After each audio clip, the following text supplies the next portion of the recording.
Jesus comes along talking to the people of Moses. That's Israel. He came for the lost sheep of the house of Israel. You ever wondered why Jesus isn't including Gentiles in his sermons? Because he's a man on a mission. He has a tree that is not producing fruit, and he needs to try to take care of it. Because the prophecy has a but at the end of it. And the prophecy is, I'm going to knock your tower down and burn this thing to the ground. But in Matthew 21, Jesus told the story this way. He said, there's a certain man that had a vineyard. And the husbandman of the vineyard went away on a long journey. And then when it was time to harvest crops, he sent his servant back to receive its fruit. Remember this story in Matthew 21? And he said when they saw the servant, they looked at the servant and beat him up and sent him away. So the husbandman sent another servant. And then they stoned him. And then he sent another one. And they whipped him. And finally, the husbandman said, I'll send them my son. Surely my son they will respect. Hallelujah. That's but at the end of the prophecy. Hey, we can forget all of this stuff. Did you see what just happened? You killed one servant, you killed two servants, you killed three. So I'll tell you what, I'm going to send my son. He's still not going to go tear them up. They killed three of his people. Nothing. He goes, I'll tell you what, I'm going to send my son. They'll respect him. And you know what happens in the story? Oh, here comes the son. Let's kill him. We'll be the heir.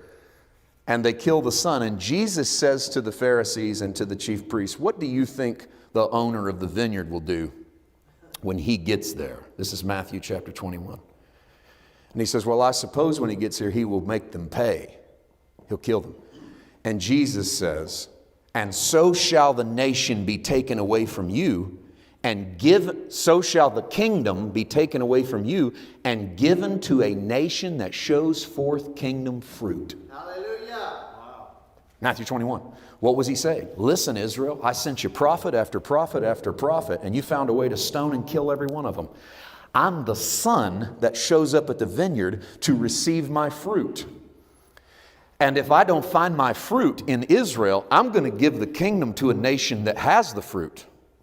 Guess what? That nation is not Great Britain or Japan or the United States of America. That nation is from the book of Peter. You are a chosen generation, a royal priesthood, a holy nation. That nation is the nation of Jesus Christ, who brings forth the fruit of the kingdom. And God says, I'm going to take the kingdom away from the choice vine, and I'm going to give it to a new nation that bears the fruits thereof.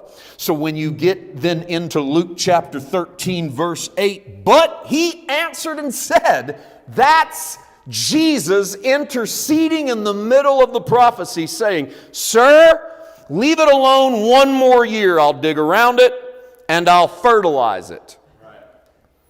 I want you to notice that Jesus becomes the intercessor in the middle of the parable. Hallelujah. Jesus steps in and goes, okay, don't knock it down yet. Give me one more chance.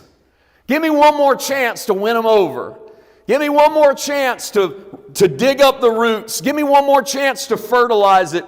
If it doesn't work then we can tear it down. And I believe that's Jesus' cry when he stands outside of Jerusalem.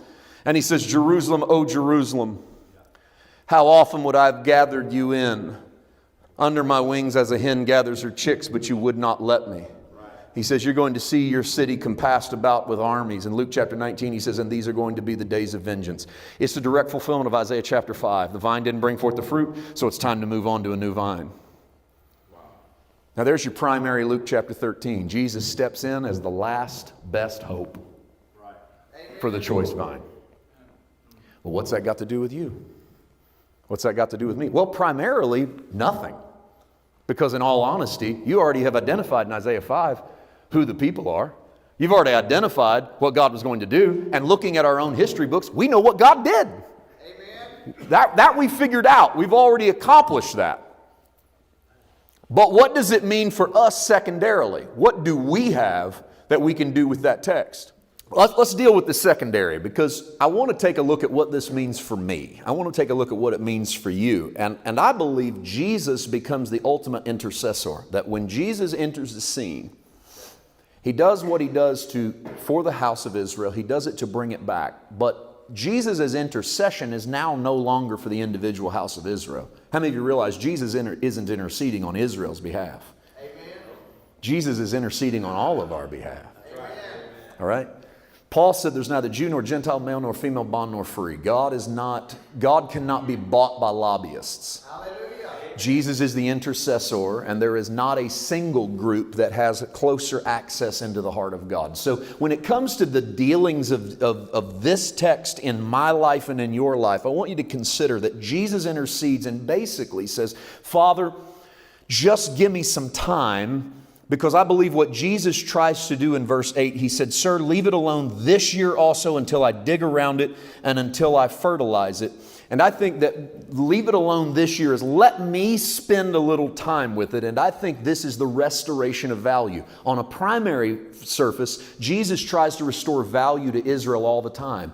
He says, remember this text from the book of Matthew when he tells Israel that you are more valuable than many sparrows. You are more valuable than the lilies of the field.